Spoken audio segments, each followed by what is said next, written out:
low, 2000, baby. Eden Palms, Monterey Road, I'm a project, baby. Eagles Drive, we was at Oak Grove, barely graduated. We got Tasha, Molly, Bodie, Corbett, they gon' have to hate us. What's up, everybody? Welcome back to another episode of the New Media Podcast. I'm your host, Sia. We hope you enjoyed the last episode because, as always, today's going to be an even better episode. I got the whole crew with me. Everybody's in the house today. And today we're going to be talking about Week 7. We're going to give our predictions for that. And, of course, opening night kicked off the NBA season. We had a nice slate of games, the doubleheader, amazing doubleheader. So I think we got some thoughts on that as well. But, of course, before we jump into today's topics, temperature check. How's everybody doing? How's everybody feeling? Feeling good, man. The NBA kicked off. Let's get it. Finally, man. I'm excited. Let's go. Lakers didn't play too well yesterday. We'll get to that, but I'm excited for this week's Seattle matchup. Geno Smith coming into Week 7. Let's get it, baby. So for this week's for Week 7 of the NFL season, we have 4 teams on bye: the Minnesota Vikings, Buffalo Bills, LA Rams, and the Philadelphia Eagles. So I'm one of those teams, and I got a week off, so I don't got to worry about my team this week. But we'll go ahead and kick off and talk about the very first game that's going to kick off Week 7 for us. The New Orleans Saints on the road playing the Arizona Cardinals Thursday night. DeAndre Hopkins is back for this game, right? He is. D-Hop is back. See, I'm going to pick the Cardinals just because, of course, getting a guy like DeAndre Hopkins back is huge. And Kyler Murray's been kind of struggling without an alpha wide receiver one. And I know Marquise Brown has been playing good in Hopkins' absence, but it's DeAndre Hopkins. That's the guy that's a borderline top 5 wide receiver. So getting him back is huge. And at the same time, the injuries are just there for them. I believe Michael Thomas was ruled out for this week's matchup. And what is the update regarding Olave? I'm not sure if he's playing or not. Pretty sure he's going to play this week. Yeah, Chris Olave is good to go. See, it's still the quarterback play for me. Can Andy Dalton get the job done? I think Andy's he's out this week, right? Is he? Did they bench him?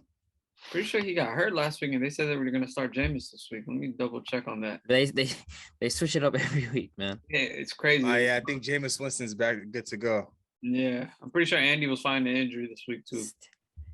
I don't know. I'm gonna go with the Cardinals here. I still feel a little bit more confident in them, but I'm not gonna sit here and say, what's the spread on this? Cardinals -5.5, -2.5. That's a very interesting spread right there. I can't lie. I'm going to go with the Cardinals here, but I'm not like 100% confident in them just because, we've seen how they played all season. So I'll go with the Cardinals just because I feel like DeAndre Hopkins might come back and have a really good game. But, yeah. Yeah, I'm going with the Cardinals here. They haven't scored a touchdown in the first half all season. I really believe with DeAndre Hopkins coming back, they've been in the end zone a lot in the first half this year, and they haven't came out with touchdowns. So with D-Hop back and Robbie Anderson as another addition at receiver, I feel like they're going to get going on offense this game. And Robbie Anderson's hilarious, man. The guy fought with his coach, and then they traded him. But he got traded the next day, man. He said he didn't fight with his coach. He said, I wanted to play for my team at the point. But who knows if he probably did get traded middle of the game, and they just told him after. Who knows about that? But Saints, they're missing Marshawn Lattimore. The quarterback situation we don't know about. No Michael Thomas, no Jarvis Landry. It's going to be a tough one for them. The last couple of weeks, they've been fine at fighting games out, but I really believe the Cardinals are going to come out with a W. I've been going against them a lot this year, but D-Hop's going to come save it tomorrow. Yeah, I think I got the Cardinals winning this one as well. I think with D-Hop coming back, it's going to help him out a lot.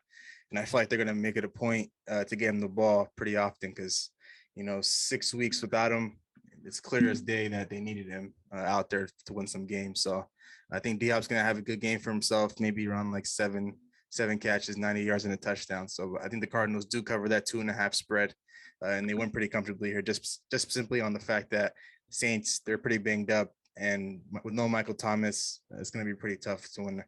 And their defense is banged up as well. So Cardinals for sure. We'll go ahead and move on to the next game. The Atlanta Falcons on the road playing the Cincinnati Bengals. The Falcons are another one of those teams that just fight. I believe they're sitting at 3-3, if I'm right. Yeah, 3-3. So, and the Bengals are sitting at 3-3, but I'm going to go with the Bengals here. They made it a point last week to get Jamar Chase the ball, and that's exactly what they did. And I feel like this week, again, they're going to make it a point that he has to be involved if they want to win. The running game hasn't really taken off like that. And of course, that's because of the O-line's inconsistency, but I feel like recently they have been playing better. So I'm gonna go with the Bengals because they're a more talented team, but Atlanta is one of those teams that's just gonna fight. So don't be surprised if this is a closer game than we expect. Yeah, I'm going with the Bengals because they got more talent on that on their team. Falcons, every game this year, they've been fighting every single game. So I wouldn't doubt them coming in, giving the dogfight, especially with the way the Bengals O-line is playing. And the offense for Atlanta, man, they got some pieces. Mariota, they got Pitts, they got London coming back healthy this week. So who knows what's gonna happen? But solely based on Jamar Chase, T. Higgins, Joe Burrows, and Joe Mixon, I'm picking the Bengals. Okay, low-key feels like forever the Bengals play at home. It's been a while. It's been a couple of weeks. With that being said, I do have the Bengals winning this one. Will they cover the -6.5 spread? I don't know. I feel like it's too many points. I'm not too confident in the defense right now, especially after what I saw last week.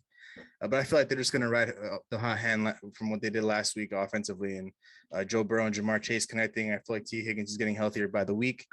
Joe Mixon will get involved a lot more this week. I feel like he's going to have like a very, very big game on the ground. But the Falcons, I don't know. I feel like this is the week that they really just play terrible. So I don't see him putting up more than 13 points. So I got the Bengals winning this one.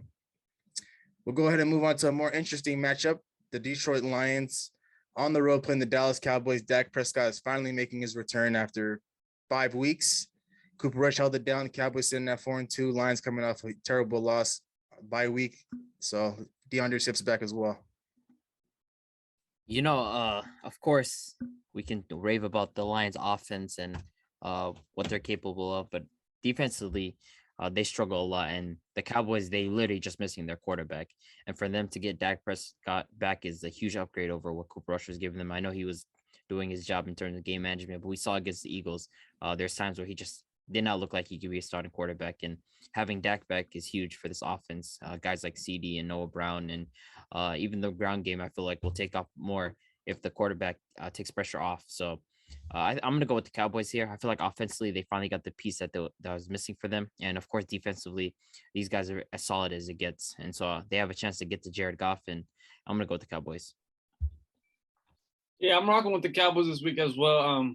Although the Lions coming off a bye week, they're getting healthy. They're getting Swift back. Almiron's getting healthy, but man, their defense is one of the worst defenses in the league, man. Their offense averaging 36, 37 points a game, but sitting at 1-4. So Cowboys getting Dak Prescott back is gonna tone out the offense. Schultz is gonna get more targets. CD's gonna get involved a lot. Michael Gallup as well. And we know about that Dallas defense. They've been playing fantastic all year long. So I expect them to get the W. I expect it to be what's the spread for that game? The spread for this game is Cowboys by a touchdown, -7. Cowboys I expect them to win by a touchdown. I think Dak has a good week this week, so I'm rocking with the Cowboys. I'm going to pick the Cowboys as well. I don't believe they'll cover the spread, though, just simply because I feel like when Cooper Rush took the reins of this team, when Dak went down, I feel like the defense realized that they couldn't really rely heavily on that offense to put up a lot of points. And that's why they stepped up the way they did. But now with Dak Prescott back, I feel like, they might just take a little bit of a backseat because they know he's capable of putting up points on the board. And Zeke, he's been playing pretty well for himself this year. I know we said he was going to be in a little bit of a committee with Tony Pollard, but I feel like it's pretty much his backfield now. Tony Pollard's pretty much been non-existent. He's like a hot and cold. Basically, he had a good game against the Rams, and then he went ghost last week. And Zeke did amazing last week, but I just don't know. The play calling was, of course, different for Cooper Rush, and it's going to be different for Dak Prescott. So, does Kellen Moore, go back to his playbook for Dak Prescott, or does he just stick with what's working for them right now? So, they're sitting at 4-2. Nobody really expecting them to do this with a guy like Cooper Rush, but we're just gonna have to wait and see. But I do have the Cowboys winning this one for sure. With that being said, we'll go ahead and move on to the next game, the division game. Indianapolis Colts on the road playing the Tennessee Titans. Ooh, I feel like this one might be one where we kind of differ. I mean, we saw what Matt Ryan did last week, and I don't know. I'm not buying it. I'm gonna go with the Titans on this one. I feel like they're gonna stick with their game plan of riding Derrick Henry and their defense getting the job done. So I feel like this is a week where Derrick Henry has a really like a monster week, like a Derrick Henry type of week, and the defense does its job against Matt Ryan. I'm not buying that last week fluke, so we go to the Titans. Yeah, I ain't buying that last week fluke either, man. I feel like the Colts, their 3 wins, they either been fluke, lucky, or they skate by. But Titans coming off a bye week, Derrick Henry fully loaded to go again. I feel like he's gonna have a fantastic week, and that defense has been playing tremendous this year for the Titans. So got the Titans winning. They got them at I think 2.5, -2.5 on the spread. I think they won by more, to be honest. So go Titans. Gonna have to disagree with you guys here. Colts riding a 2-game win streak right now. I'm going with them to beat the Tennessee Titans on the road, just simply because after what I saw from Matt Ryan last week, I'm a lot more confident now. Him and Alec Pierce, I keep talking about it each and every week. Their connection keeps on growing. Last week, he made it a point to get Michael Pittman more involved, and their run game actually has been looking pretty well ever since John Taylor went down. So I'm hoping the old line can, hold up for him, because I know Jonathan Taylor's going to come back this week. He's been practicing these last couple of weeks. So I think the Colts just go into Tennessee and steal this one. I know the Titans coming off a bye, I just feel like they'll be a bit rusty. Ryan Tannehill, I don't know, man. He's going to have to game manage the game. They're going to have to ride Derrick Henry heavy. It's only going to take you so far. It comes down to who I trust more at quarterback between the two, Matt Ryan or Ryan Tannehill. It's not nothing. Matt Ryan is not like head over shoulders better than him, but I'm more confident with him right now. So I'll take the Colts. Next game, Green Bay Packers on the road playing the Washington Commanders. I wanted to kind of be edgy about this one. Like, I was bordering just being edgy, but No, wait, you being edgy on the Commanders Packers game, and you're Packers. yeah, I'm really thinking. And you're Packers. We could have said that about the Jets. I could have been edgy about the Jets last week. And we know the Jets obviously a team that fights, but at the same time, it's like the last 2 weeks, what has the Packers shown us that we can be confident in picking them against any team? But I'm just saying, man, you're a Packers fan. You gotta ride it out regardless of the situation. But I gotta be realistic, But the Commanders, the Commanders gave up I think 400 yards against the Bears last week, even though the Bears didn't really capitalize like that. So I'm going to give Matt LaFleur and Aaron Rodgers the benefit of the doubt this week. I'm going to take it as this is their chance to repair the offense and the defense to really, it's not like the Commanders run attack and Brian Robinson and Antonio Gibson's anything like special to write home about. I think they are pretty talented backs, but they're not going to gash us like the previous running backs have. So I'm going to go with the Packers here. This is the chance for them to repair the offense. So yeah, I'm going to rock with the Packers. I just can't pick. I just cannot pick Taylor Heineke over Aaron Rodgers. Like, I'm not going to disrespect. Although Aaron Rodgers is just a horrible season, that offense doesn't look as fluid as it is. LaFleur got to get it right. You got to get it right. You got some talent on that offense, especially with Aaron Jones and AJ Dillon. And I don't know about the defense, man. They regardless of what running back they play, I think you got that. So I feel like Brian Robinson, he had a good first week. Second week, he's going to have a nice week against you guys. But other than that, I don't know about the offense for the Commanders. So I got the Packers barely winning it. I feel like it's going to be a close game, but they should get back on board with this W. I'm going to pick Green Bay, of course. I've had my fun these couple of weeks seeing them lose, but Packers -4.5. I feel like this is the week. This is the week Aaron Rodgers, Aaron Jones, AJ Dillon, they all get on the same page, along with their fraud coach Matt LaFleur. I just really can't trust the Washington Commanders, and we haven't seen anything from Taylor Heineke this year. It's all been Carson Wentz. The Commanders could look a lot better with him leading the way. But I just feel like I think the Packers this week is definitely it's a panic button. They're in panic mode right now. They really need to win desperately, and I feel like Aaron Rodgers, he's just not going to let these guys lose on the road to the Commanders. So they'll definitely cover the -4.5 spread. I know last week I said take Jets +7.5. If you're betting this week, take Packers -4.5. I think they cover this one. But we'll go on and move on to the next game. The Tampa Bay Buccaneers on the road playing the 1-5 Carolina Panthers. Do we want to call this a get right week for the Buccaneers? Like, we remember what we said about them and the Falcons, right? That was a get right week, and it really wasn't a get right week. This one, I don't want to call it a get right week, but of course the Buccaneers, I think they're going to win. They're the much more talented team. The Panthers, obviously, it looks like they're aiming to tank, especially with bringing PJ Walker. So it should be pretty straightforward. I'm going to go with the Buccaneers. They're the better team. But just like Aaron Rodgers with this situation right here, it's a panic week, Carolina might come on surprise roll, and it might just be Tampa. But I'm going to rock with Tampa just off the Uncle Lenny, Tom Brady, Mike Evans, and Chris Godwin. But other than that, PJ Walker, he's not going to carry the load. I'm pretty sure he had like 66 yards passing last game. And then I feel like they had 119 yards passing. I think it was like 98 yards to Christian McCaffrey. So I don't see that offense doing much. The defense, they're a good defense, but you can't be on the field too long. So I got Tampa winning, but it's not a get right week for them. They're supposed to win this game. Yeah, I got the Bucs winning this one. I got nothing to say about this team right now. They're not playing up to expectations. They're sitting here at 3-3 in the NFC that's wide open. I just feel like they're not capitalizing on the opportunity. So the Panthers with PJ Walker once again leading the way for them. He had 0 passes that went in front of the line of scrimmage, that passed line of scrimmage. So I really just can't trust this team. They're obviously just tanking for that number 1 overall pick. So the Buccaneers will come in and do their job. How they get it done, I have no clue. It could be a close game. Will they cover the -11 spread? The Vegas got them at. I don't know, man. I just don't know what to expect of this team anymore. But we'll go ahead and move on to the next game. The New York Giants sitting at 5-1, playing the Jacksonville Jaguars on the road. Jacksonville's the favorite this week. It's crazy. That is interesting. Wait, what's the spread on that? Like Jags -3. What does Vegas know?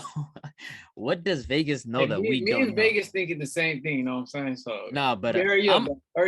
I'm riding with the hot hand, man. Give me Saquon Barkley and the New York Giants. There's no way with how this defense is playing and how Saquon is playing and how the Jaguars have been playing that the Jaguars end up winning this game. So give me the Giants. They're the hot hand right now. Why the hell would I go with the Jaguars? They don't look good. So give me the Giants. It's a get right week for the Jags, man. I'm picking the Jaguars. Nobody's ever saying a get right week for the Jags. I've never heard that before. Come on, like man. I said, man, with that division, it has to be a get right week for them, The division's pretty trash, to be honest. So for them, it's a get right week to get back up in the division standings that they need. But like they come out and beat the Giants. I don't know about the Giants. Their offense they're being escaped by with some Walmart receivers, man. Saquon been carrying the load for them, but I don't know about this week. I really believe Trevor Lawrence, Etienne Jr., Christian Kirk, I feel like those three, they start getting involved more in the game. I feel like they come out, they start passing the ball more, controlling the game. And I don't know about James Robinson. I haven't seen him get that much touches the last couple of weeks. I feel like he's been getting iced out a lot. So they got to get back to the run game, get back to the foundation. I think the Jaguars come out this week. Looking at this game at firsthand, I was definitely going to rock with the Giants, but Vegas got Jaguars -3, so they definitely know something's up. So I'm taking the Jaguars to win this game. I do believe they put it all together. They figured this thing out. These last 3 weeks have been pretty much terrible. We try to write it off for Trevor Lawrence against the Eagles, like I said, and then next thing you know, 2 bad games, two very bad losses. Although he did have, I didn't call it a great game last week. It just was a decent game. I just feel like this week at home, he kind of puts it all together. Travis Etienne, I think he'll do a lot more damage than James Robinson will because they're leaning. I know it's a committee right now, but I feel like they're leaning more his way because he's a pass catching back. That's going to help a lot. But I do got the Jaguars winning this game. I think the Giants, if there's a week where, they get caught lacking and get caught by surprise, I feel like it's this week because, they're sitting at 5-1 and I don't know, man. Of course, they got the high hand right now, but they got to cool off at some point. I feel like it's going to be this week. So we'll talk about the next game, the Cleveland Browns on the road playing the Baltimore Ravens. 2 teams that desperately need a win.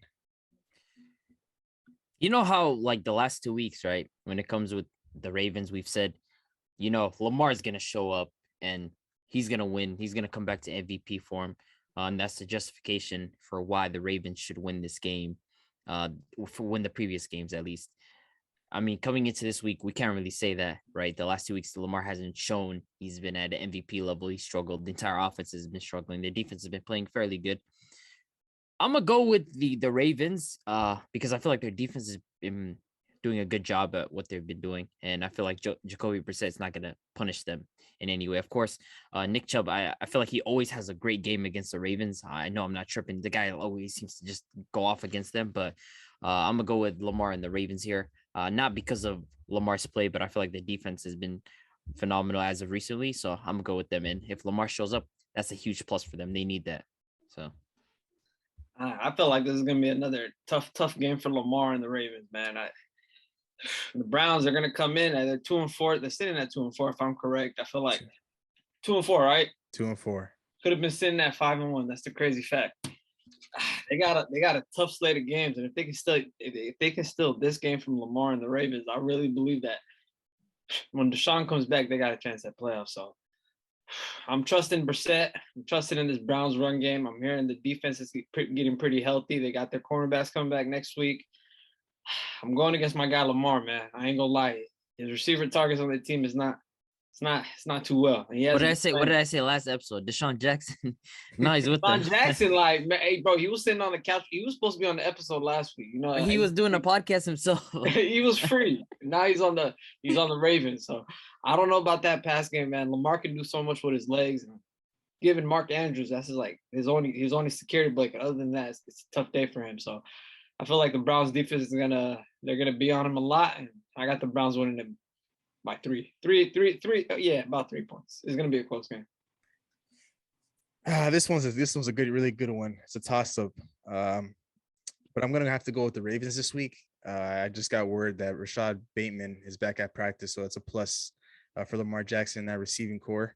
I think the Ravens they desperately need this win more than the Browns. It's just gonna come down to who wants it more, and I feel like there's nobody in the world that needs a win more than right now more than Lamar Jackson, because these last couple of weeks it's been very bad. These last 3 weeks actually he's played pretty much terrible.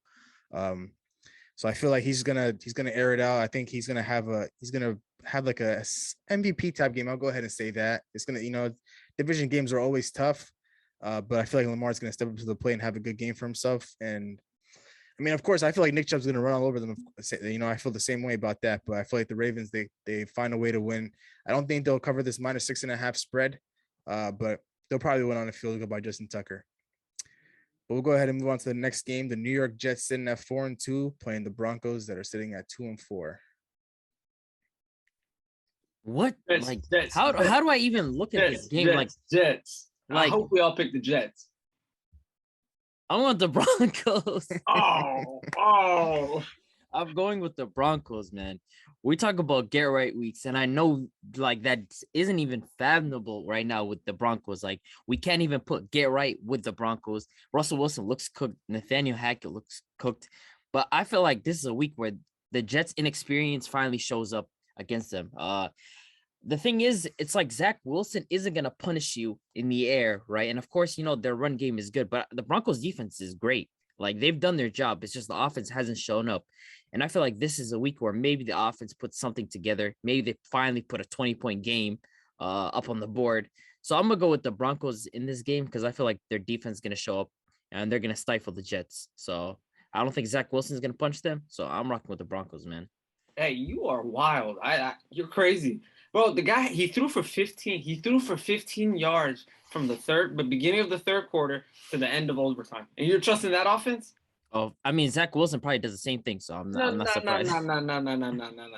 We're not comparing Zach Wilson to Russell Wilson right now. One guy's paid $250. He got a $245 million contract.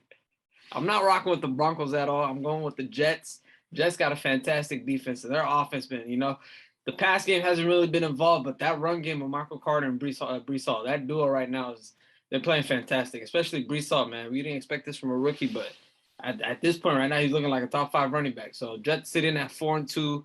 That Broncos offense, you weigh 145, I weigh 140. You're sitting at right guard, I'm at left guard. Ain't no way we're blocking for that team. I'm telling you that O-line is beyond trash. Like, I promise you. And Russell Wilson, that arm is cooked. Nathaniel Hackett, I don't really believe it. He doesn't know what he's doing. Like, the first couple of weeks when Javonte Williams was healthy, like, he's giving Melvin Gordon a lot of carries. And then Williams gets hurt. Latavius Murray's getting carries. Mike Boone's getting carries. And I don't know. That offense to me is not sitting well. So the thing is, it's like, has a running back punished the Broncos? Like, I feel like, who have they faced? They faced like the Chargers, I think the Colts, Seattle. They faced the Texans in Seattle. Like Niners, I feel like the Niners. Nah, I don't know. I haven't seen. I don't think a running. Broncos defense has been great this year. Their defense has been solid, but like I'm saying though, Mick, if they get stops, can the offense score? And we haven't seen that this year, at all. So I'm trusting the Jets, and I'm rocking with my guy Breece Hall. I hope Zach Wilson gets Garrett Wilson and Elijah Moore involved in this offense more. I heard a little complaining. They want to be involved, but we'll see. Go Jets. Yeah, I'm definitely taking the Jets in this one. It was pretty much a no-brainer for me.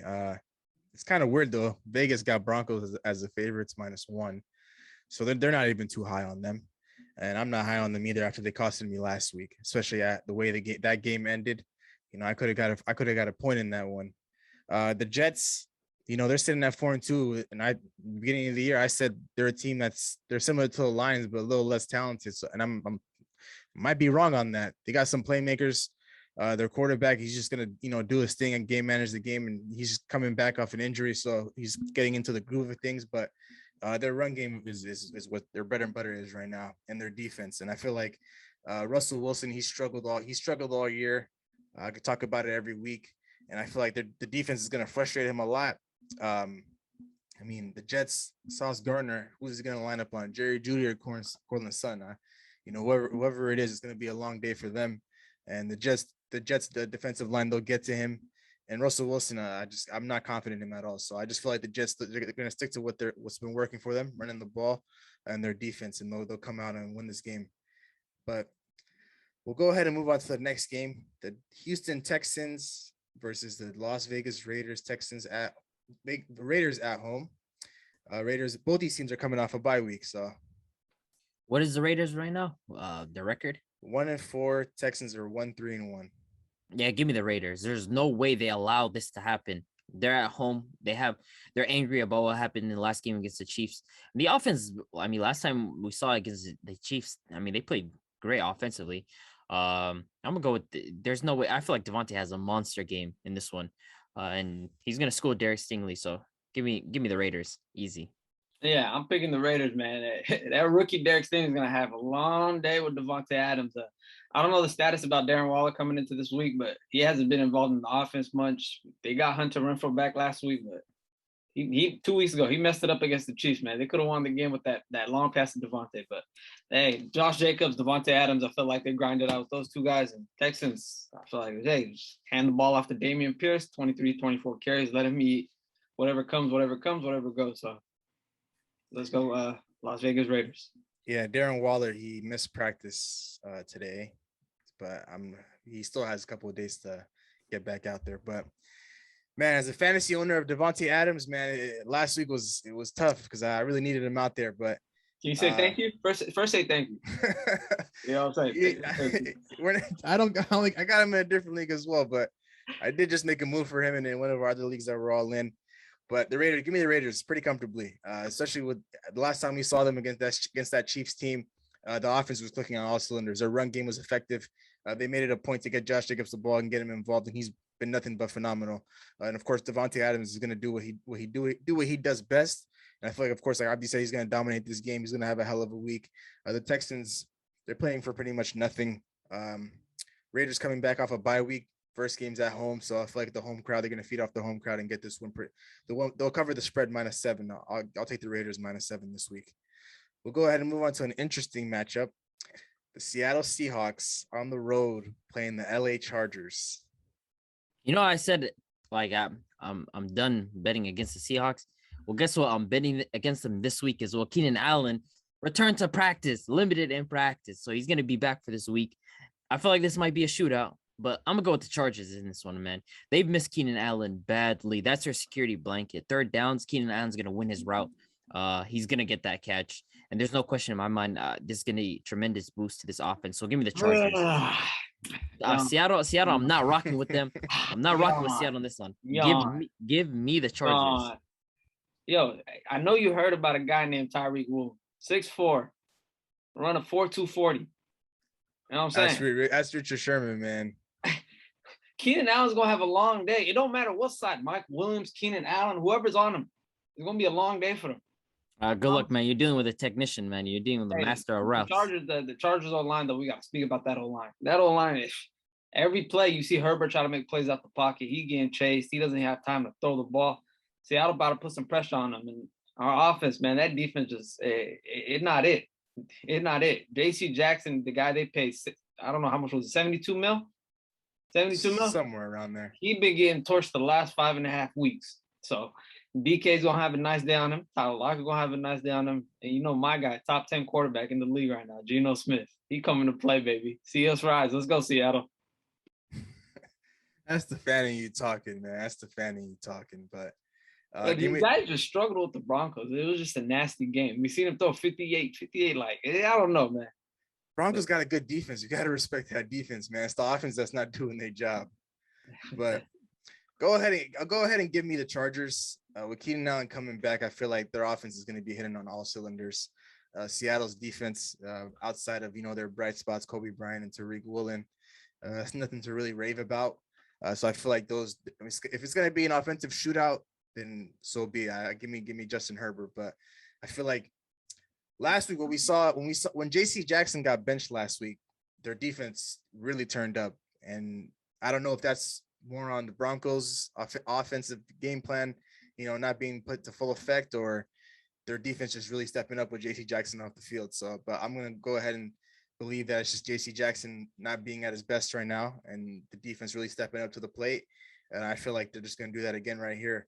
So the game could really go either way, either if it's a defensive game or a shootout.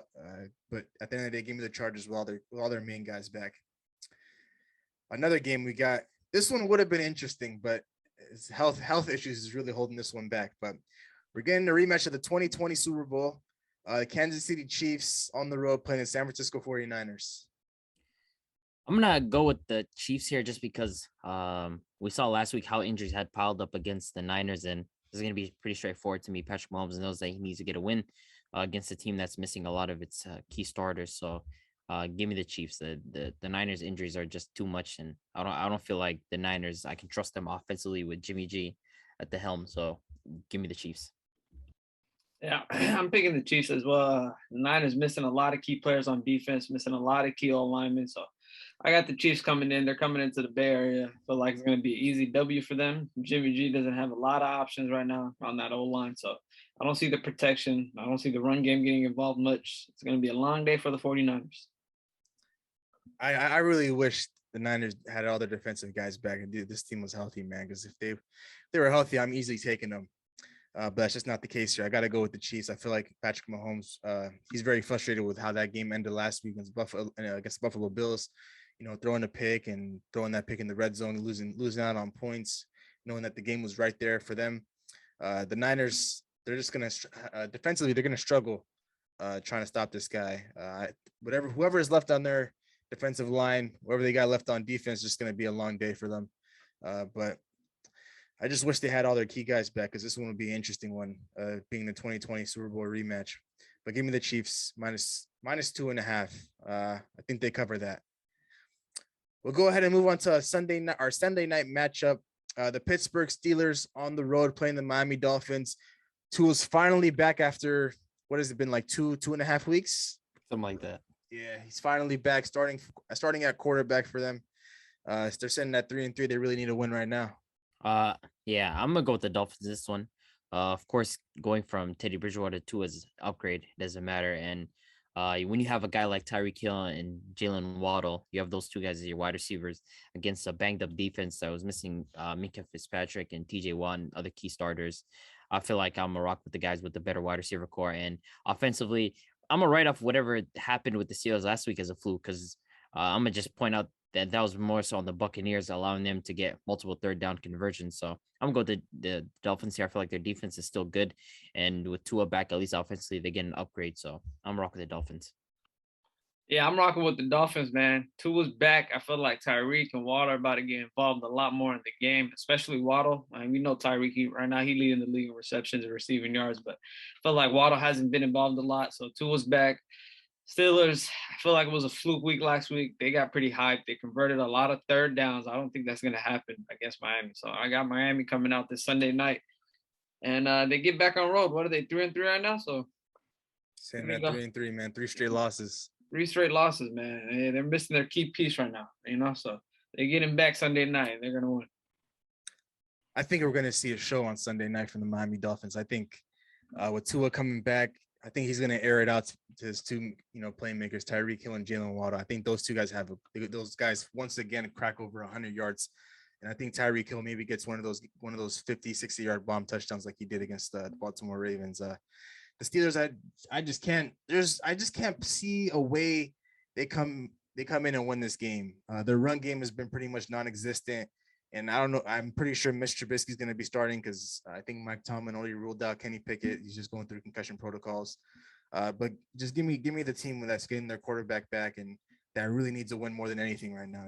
They started off the year 3-0, got 2 good wins against Lamar Jackson and the Ravens and Josh Allen and the Buffalo Bills, and it's been rough sledding ever since. So I feel like they're in desperation mode right now, and they need to get back in the win column.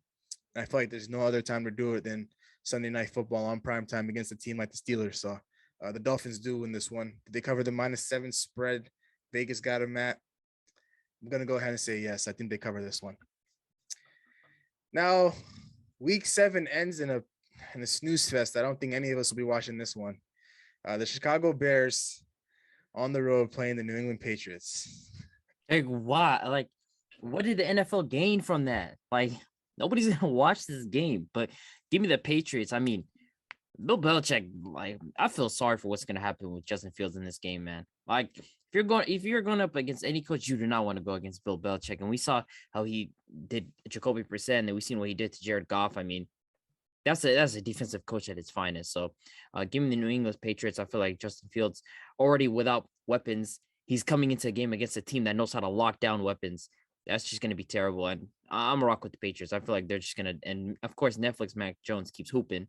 So give me the Patriots. Netflix Mac Jones, man. Let's go, man. The new Tom Brady and the Patriots. I'm rocking with the Patriots, man. Bears offense that is pretty nasty, So I'm not rocking with Justin Fields. I'm not rocking with that offense, not the coach, not the city.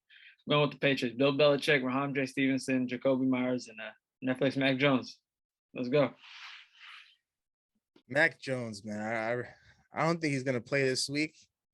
But regardless, even if he played or not, I'm still going with the New England Patriots. The Bears, I took them last week, and I think we all did, and they pretty much showed us nothing. They had a little bit of fight in them, but that game was pretty winnable against Carson Wentz, who only threw for 99 passing yards. The Bears have given me no reason to pick him against the Patriots. Bill Belichick, he's just going to take away their entire offense. He normally takes away their other team's best weapon. They don't have a best weapon. They literally have a bunch of scrubs. So just give me the Patriots, Netflix Mac Jones, however you guys want to call it, Bailey Zappi. I think he'll probably just game manage this game. He's nothing impressive in my opinion. After watching some clips here and there, he's just making throws that any other quarterback can make. Mac Jones can do the same exact thing. You're a hater. You're a hater. It's the truth, man. He's not dotting up anybody. It's but you're a hater. You're a hater. I promise you're a hater. I promise you're gonna see a 250-yard game, 2 touchdowns from him. Nah, bring me back Mac Jones. He can do the same exact thing, but okay. I think they're just gonna rely heavily on their bread and butter. That's what's working for them right now. Their defense and their run game. Without Damian Harris, Ramondre Stevenson, he's slotted in. He's working for them right now. He's a good pass catching back, so he's more dynamic than a guy like Damian Harris. So give me the Patriots for sure. That pretty much wraps up week 7. I wish my team was playing this week, but at the same time, I'm kind of glad because every week they give me a heart attack. But all the good teams are on bye, except for the Rams, Bills, Eagles, Vikings. So that wraps up our week 7 predictions. We'll go ahead and get back to something I really want to talk about. Opening night, we had 2 amazing games. The 76ers and the Celtics kicked off our 2022-2023 NBA season. The Celtics edged this one out 126-117. Jason Tatum and Jaylen Brown led the way with 35 apiece. I don't know, man. Abdi, talk to me about your Sixers, man. All right, first off, I'm a Harden fan, not a Sixer fan. Let's get that out the way. I'm a Miami Heat fan, but I love James Harden. It's my favorite player. But, I mean, can we talk about James Harden? How good did he look playing against the Celtics, an elite defense? I mean, I already appreciated this offseason. I said James Harden was going to bounce back, and he looked great in this first showing. What I want to highlight was Embiid's play this game. It just felt like I think he had 26 and some like 26, 11, and 5, some of that sort. But it felt like it was the flukiest 26. Like Embiid's decision making and his defense's game was just terrible. He had 6 turnovers, and it felt like every time the Sixers offense was focused more on just trying to force him to post up. And after the first half, Maxey wasn't really involved like that. Tobias Harris wasn't involved. It was more so just James Harden and Embiid, and that's not a formula for winning. And of course, the Celtics look like a well-oiled machine. Like Malcolm Brogdon's just amazing for them. For this guy to come off the bench and give him 16, 17 points, high IQ player. He plays defense and he puts a lot of pressure on the rim. I mean, the Celtics looks dangerous as ever. They look like they're the team to beat in the East just after game one. Because if you have two of your wings doing that, and you have a guy like Malcolm Brogdon coming off the bench, it's scary. So the Sixers really need to do a better job of getting Maxey involved. And Embiid, you have to be better. And I know he'll be better, but he historically starts off slow, but they'll be better. So, hey man, don't forget about Grant Williams. 5 for 5 off the bench, 3 for 3 from the 3-point line, 15 points, solid minutes in the game. But yeah, like you said about Harden showed up. I felt like he played a good game, but Embiid, I don't know. He 9 for 18, 15 rebounds, 26 points, but I feel like most of the time it was, I think he made 8 out of 9 free throws. His game looked lethargic, especially during the second half. He wasn't really attacking the basket much. They put Grant Williams on him. They put a lot of smaller dudes on him, especially when they doubled him. He didn't make the correct passes. So to see Harden come out, Harden played fantastic, man. 35, 7, and 8, 5 for 9 from 3-point line. He had a great game. But let's speak about Boston. 2 wings, Jaylen Brown, Jason Tatum. Man. We spoke about these guys, man. 35 and 35, 2 stars, 1A, 1B, and they're hooping. And then, like Abdi said, the addition for Malcolm Brogdon coming into this game, high IQ player, great scorer. And then you got Grant Williams, man, solid bench piece. And you tell him what to do, he does. Sit him corner, he's going to hit his 3. Tell him to play defense, he's going to play defense. So great win for Boston. Their defense is still looking fantastic, even without Robert Williams, even without their head coach. So Boston looked very dangerous. Philadelphia, man, Embiid and Harden, man, y'all got to work together. Embiid, come on now. No, I got some questions that need to be answered, man. You guys are talking about this Sixers team and we're gonna talk about the bench depth right now. Yeah, you told me this team got more depth than the Nets, right? But let's forget. We can speak about the Nets. Yeah, by the way, the Nets played today, so we'll speak about it. Let's push the Nets to the side for a second. Let's talk about this Sixers depth, quote unquote, that you're talking about. Nobody on the bench had more than 5 points. And I believe if my math is correct, the bench combined for 11 points from their bench. So, I mean, James Harden, he had a hell of a game. I got to give it to him. I've been very critical of James Harden throughout his entire career. I'm not his biggest fan. I'm more like his biggest hater. The first play I watched from this game was, I think it was that step back 3. Where the shot clock was running down. I think Jaylen Brown and Marcus Smart were doubling him. It was a tough shot. Joel Embiid, though, I feel like he needs to be a lot better. Shaq pointed it out during the game. He kept letting these little guys like Jaylen Brown and Marcus Smart push him out of his spot. Like if he gets the ball in the low post, like and he gets his position where he wants to be, it's an easy bucket. There's literally nobody that can stop him in the league. Like it's tough. Like 9 times out of 10, it feels like sometimes he's a little bit more focused on like drawing the foul than like actually just trying to like get the bucket. He's looking for contact. Like you guys saw the play where he hooked Marcus Smart's arm. Like it's so why? Like he hooked Marcus Smart's arm. Like it's plays like that where it feels like Embiid's focused more on like drawing the foul than actually like trying to score. I feel like he got to know that he's more physical than these guys, but he's always looking for contact. He's always feeling for contact every single time. So I don't know. Like man. He likes to settle a lot too for jumpers like that. That little he does. Free throw line jumper. I feel like it's like cash money for him. He has the Anthony Davis problem. Settling for jump shots, playing outside, and not being physical in the paint. Yeah, but this Sixers team, man. But enough about depth. I got on you for that, Big H. Abdi, you told me this team was going to be great defensively. You compared this team defensively to the team they just played last night, the Boston Celtics, and you let 2 guys get 35 on you, and everybody else around on the team 8 as well, like Brogdon, Marcus Smart, Grant Williams even came in and had a hell of a performance. I mean, they're anchored defensively. Embiid was not good at all. That's where it starts. If he's not good defensively, it's just not possible. And I feel like PJ Tucker in the first half, he did a fairly good job on Jason Tatum. And then, of course, Jason Tatum in the second half just really took off. But it really starts with the anchor defensively, Embiid. And another thing was James Harden. Like defensively, he has to be better. There's a lot of times where he dies on screens. He gives up on plays, but it really starts with the anchor defensively. And if Embiid's not good defensively, this team will just collapse. So, all right. So it's only game 1, so I can't necessarily say too much about the Sixers team. But I mean, the only bright spot in my opinion was what I saw from Harden last night. It really surprised me because I was looking at the box score, and he had I think like 16 points to start the game off. But then when I checked, it was majority of his shots, his points came from the free throw line. So I was like, okay, the refs are just bailing him out. But then he just really hit some tough shots. But at the end of the day, man, I got to give credit to the duo in Boston, man, Jason Tatum and Jaylen Brown. Jaylen Brown, a guy that I've been talking about all offseason. I told you I feel like he's right there with Jason Tatum in terms of, being that number one guy on the team. And it showed last night. Like, Jason Tatum was getting buckets and Jaylen Brown was right there, right behind him, getting the same amount of buckets, just like him. So the Celtics, they look like they haven't skipped a beat. Losing in the finals. They're looking for they're on a revenge tour right now, and a great start with this win against the 76ers. So 76ers need to bounce back. I think their next game is a pretty tough one. I think they got Milwaukee at home though, so it's going to be interesting. Giannis versus Embiid. Let's see if Embiid bounce back.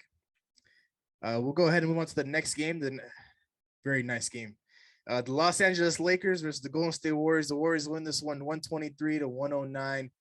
Stephen Curry didn't really have his greatest game, but had 33 points, 6 rebounds, and 7 assists. Ring night.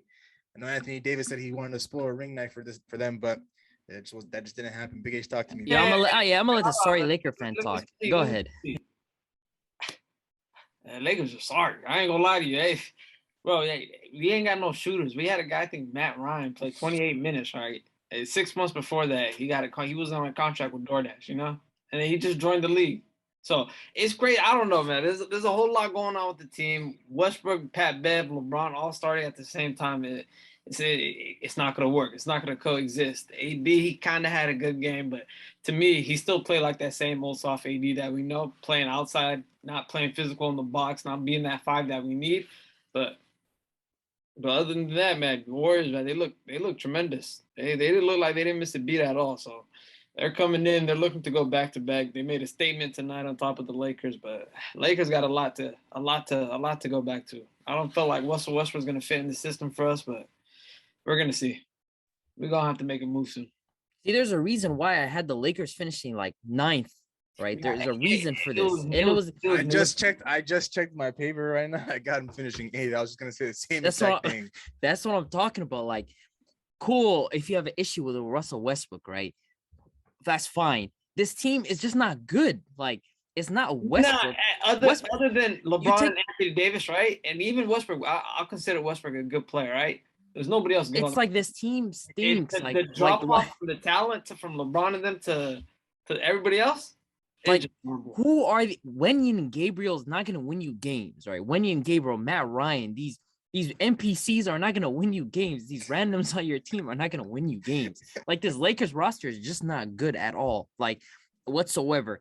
Westbrook could not play a single game after this, and this team would still not look good at all. Westbrook is just not the only problem. There's multiple problems. This team cannot shoot. They have no bucket getters after the 2 guys. And even Anthony Davis, like, what's a crazy stat is in the last 2 seasons, out of guys that attempted 500 plus jump shots, Anthony Davis is the worst shooter out of everybody. 500 plus jump shots in the last 2 seasons, at least minimum. He's the worst jump shooter. So this guy, he's still back to his old shooting outside jump shots, playing lethargic. Of course, defensively, Anthony Davis, we know him defensively, but it's like offensively, this guy has to take a step up. So I don't know. This Lakers roster outside of Westbrook, that's not the only problem there. This team just sucks. Like plain and simple. Defense is even bad. Like, nobody tries on defense. It's just nasty. Like, on-ball defense, they don't look like they're running, or they just get blown by. It's embarrassing. But it's the same problems we had the last couple of years. Man, LeBron's like 36, going on 37. You think he's gonna lock up and play some defense, man? Like, you have guys like Juan Toscano Anderson and Wenyen and Gabriel on your roster playing minutes. It's not gonna get you wins. Like, I feel like JTA for the Warriors barely even got in like last year. I don't remember him getting in. He barely played last year for the Warriors. And now he's a rotation. He got 14 minutes on the Lakers last night. Matt Ryan got 18. That's embarrassing. I'm not gonna lie, that's embarrassing. That is embarrassing. That's bad, man. So yeah, there's a lot to go for the Lakers. A lot. But shout out to the Warriors, man. They play fantastic. And Lonnie Walker stings, man. Lonnie Walker. I swear, other than the start, right? Other than the start, I don't think I seen him on the court. Like, I feel like he disappeared. The guy, that's what I'm saying. Like, this team is not good, man. Nah, I honestly was very surprised when Darwin Ham put this lineup out. Lineup with Russell Westbrook and Patrick Beverly in your backcourt. Like what type of backcourt are you trying to run here? Like two guys that can't shoot the basketball. One guy is the defensive pest, and Russell Westbrook, he can facilitate the ball and get downhill. But like this team with no shooters, their best shooter is an ex DoorDash driver. It's just crazy, man. Like I honestly feel bad for LeBron James because last night, a couple of plays, he would get the ball and he'd kick it out, and it was Toscano Anderson for three. And he didn't. And next thing you know, it's a brick. Like come on, man. LeBron James, you guys are wasting the last few good years we have left of LeBron James. But I gotta give credit to Anthony Davis. I feel like, yes, he did settle for a lot of jump shots last night, and I don't like when he does that. But when he's aggressive and he attacks the basket, I do feel like he's one of the best players in this league again to the rim, and I feel like he's unstoppable at that in that part of the game. I feel like that's what he needs to do a lot more, but it just won't be enough for this Lakers team. That's why I have him finishing 8th, because like the teams I have finishing below them, they can honestly take the Lakers spot at 8, but like this team is just no talent. It's like I've been mentioning, it's more than Russell Westbrook, and I don't even like Russell Westbrook like that. I do believe he's a cancer, and he definitely needs to move on from this team, but it goes beyond that. Like there's no talent on this team, but LeBron James, I just feel like he's chasing Kareem Abdul-Jabbar this year, and he don't care about wins like that. And he'll eventually get there because he did have 31 points, 14 rebounds, and 8 assists. He's gonna stuff the stat sheet every night, of course, but it's just not gonna be enough for this Lakers team. But the Warriors, man, the team I got winning the championship, it started off slow. I'm not gonna lie. You know, ring night, I feel like the jitters got the first quarter jitters got to them, but once this team settles in, which is usually the third quarter, I really honestly don't know what goes on in the locker room at halftime, during halftime. These guys, they come out and it's like a new game. It's like somebody on Twitter said they sniff coke at halftime. Just come out on a different level. Like this has been going on since 2015. Like the Warriors and third quarters, it goes hand in hand. Like these guys just always go off in the third quarter, and after the first half was very sluggish. They ended up getting back on track. Steph Curry, he was really struggling in that first half, but he really got it going in the second. Guys like Wiggins stepped up. Klay Thompson, even with him being on a minutes restriction, only playing 19 minutes last night, he found some buckets, 18 points. Draymond Green, he wasn't asked to do a lot last night. Also, I don't know if you guys noticed, but very early on in the game, I feel like Steve Kerr was avoiding that whole lineup with Draymond Green and Jordan Poole on the court. I'm not too sure if it was just me. I know what you're talking about. Yeah, like I really saw it. It was awkward. I feel like the whole game was awkward with Draymond and the whole team, to be honest with me. I felt like the whole situation felt like, it's still not gelled. Wait, the whole Draymond, like not even outside this game, the whole access thing, that the documentary that he's doing, like, what's going on, man? I don't know. Like he thinks, like, I don't know. Hey, the guy's acting weird. I felt like the team. I know y'all seen the clip with him and LeBron shaking hands, and like that's just weird. That's just up 30. He walks onto the court just to like talk to LeBron and dab him up, and I'm like, come on, what is this like? Nah, man. Their relationship is very weird, man. Very weird relationship.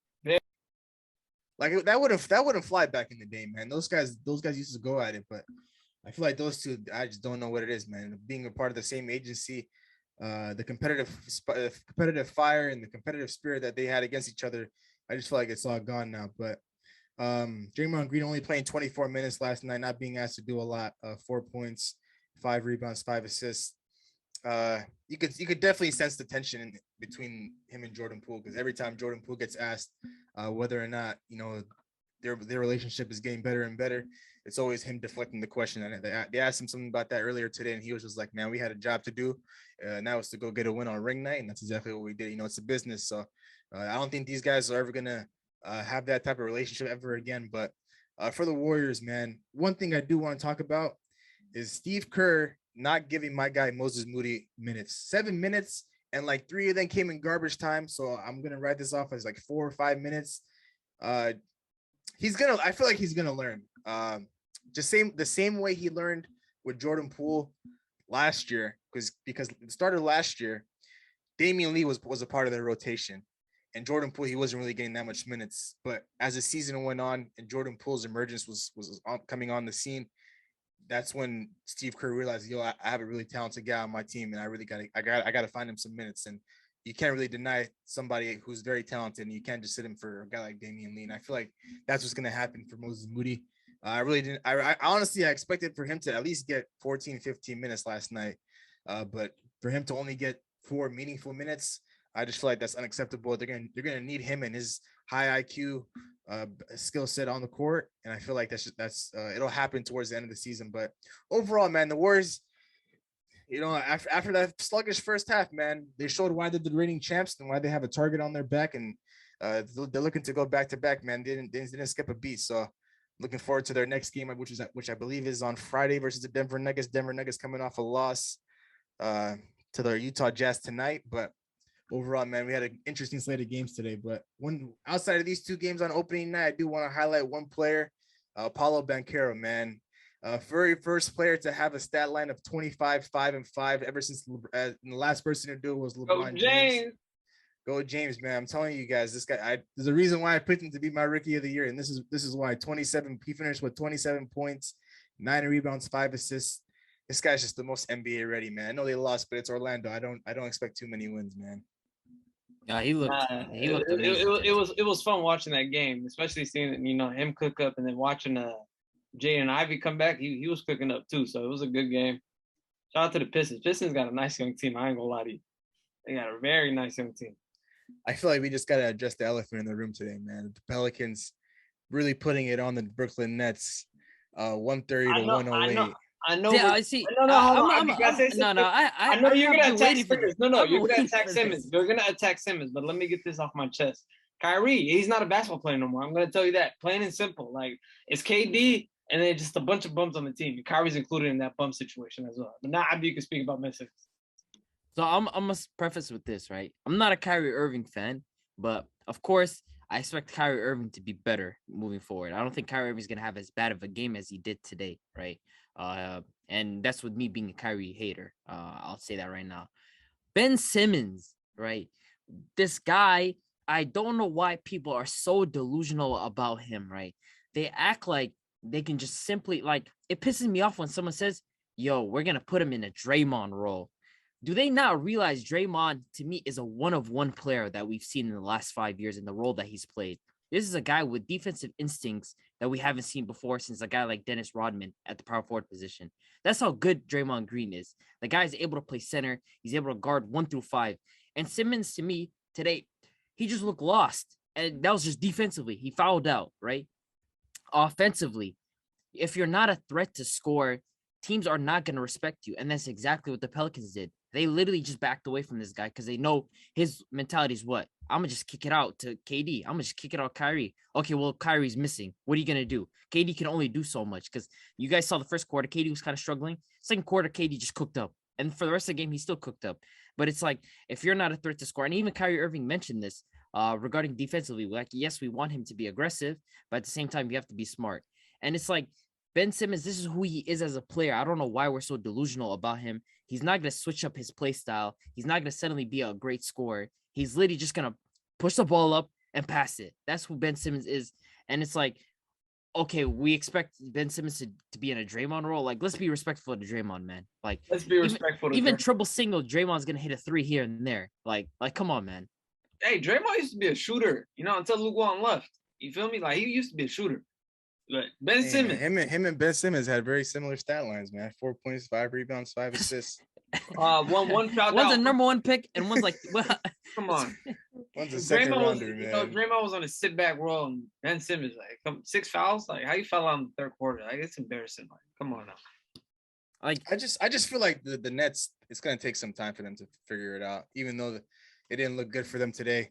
I just feel like, of course, it all comes back down to their 2 main guys. Kevin Durant, he brought it today after that first quarter. But Kyrie Irving, man, he just didn't step up today. 15 points, 6 for 19, shooting over 6 from 3. That's just not going to cut it on a team that doesn't really have a lot of scores like that. If you're the second scorer to a guy like Kevin Durant, you gotta bring your game every night. Because if you're not bringing your game, who else on this roster can go get buckets like you, or can get as many points as you on this team? Ben Simmons was just pretty much awful today. I watched bits and pieces of this Pelicans game, and I just felt like at every moment, whenever he was on the court, whether he was on Jonas Valanciunas or whether he was on Zion, the main objective was just to attack him because, of course, him being in foul trouble helped a lot, and they were just getting their way with him. But credit to this Pelicans team, man. Well, we have to talk about the Pelicans, man. Like, Man, they got These five. guys got a bunch of like contributors. Like, of course, we talk about the two-headed monsters in Brandon Ingram and Zion Williamson, and even today, like it felt like Zion Williamson was a little bit rusty. Like he was missing a lot of bunnies. He left a lot on the table, but at the same time, the guy still had a 25-point game, and CJ McCollum had 21, and of course, Brandon Ingram dominated the game. It's just like this team has a bunch of guys that contribute. Then Trey Murphy came in and he started hitting threes. Valanciunas did what he did, and it's like this team has a lot of guys. And Herb Jones, of course, defensively is phenomenal today. This team's legit, man. These guys are real. I like this. Is it, man. I try like to tell you guys, man. This is why I have them finishing top 5 in the Western Conference, just simply because of all the guys they got. And of course, they're a very well coached team. And like what we saw from them last year, when they made the playoffs, going through the play-in tournament, and what they did to the Phoenix Suns, even if regardless of whether or not Devin Booker played, that team still looked good. And that was without Zion Williamson. I was very happy to see Zion Williamson back out there on the court today, finishing with 25 and 9 in a cool, a little 30-minute game for him. It was pretty much slight work. He really got whatever he wanted. There was a couple plays where the refs weren't blowing the whistle. I wasn't really having that because he should be going to the line a lot, at least 8+ times every game. Similar to James Harden. So, but overall, this team is very good, man. I like what I'm seeing from him already. Even like they have guys like Larry Nance, and they have like a bunch of just guys that just come Alvarado. in. You can't forget Alvarado as well. Yep. They got some solid pieces on there. A guy that's been pretty disappointing on their team that they ended up trading for was Devontae Graham. Devontae Graham, yeah. I don't know. I don't know what's going on, man. He was in contention to be most improved player a couple of years ago, and I don't know. Ever since then, it's been downhill. But yeah, it's tough, man. But with that being said, that pretty much any final words before we wrap things up? Yo, DeRozan is Michael Jordan reincarnated, man. Hey, man. Hey, that's all I'm gonna say. Shout out that boy John Morant, man. Fantastic night tonight. 34-9. You know what I'm saying? Got the dub in OT. I completely forgot my Chicago Bulls. DeMar DeRozan, 37. DeRozan's not. It's fake. He's fake. Yeah, man. We see this in the season every single year, and then playoff time. Okay, all right, but this is just okay. Come on, man. We're only in day 2 of the NBA season. No, I'm tired of seeing it. This is literally only day 2 of the NBA season. Why are we thinking so far ahead about the playoffs? I can say the same thing about John Morant, man. Come on, bro. Goddamn DeRozan, man. We've seen DeRozan in the last 10 years of his career. We know what his situation is. You guys are hilarious. The Miami Heat, man, they look pretty disappointing. But outside of Jimmy Butler and Tyler Hero, there's really not. I guess Max Strus had himself a day. But... yeah, don't worry. Lowry and Duncan, that trade package. Why are you blaming those two guys, but we're not gonna speak about Bam? Yeah, Bam was disappointing today. I can't let Bam dunk it up. He was missing a lot of. He was missing a lot of gimmies. Like there was a lot that was just the rim. The rim was just that. But I know Bam's gonna be better going forward. Lowry just stinks, man. Like Lowry just. We pay the man $32 million a year, so there's that. Hey, Father Time is hit for him. That guy got to go. It's retirement home. And nothing else for him. Yeah, he's got to hang it up and call it a career, man. But with that being said, I'm looking forward to another week of football. But of course, now that we have the NBA back, there's a lot more to watch. There's a lot more content to push. So, of course, be on the lookout for that. With that being said, we'll go ahead and close things out here.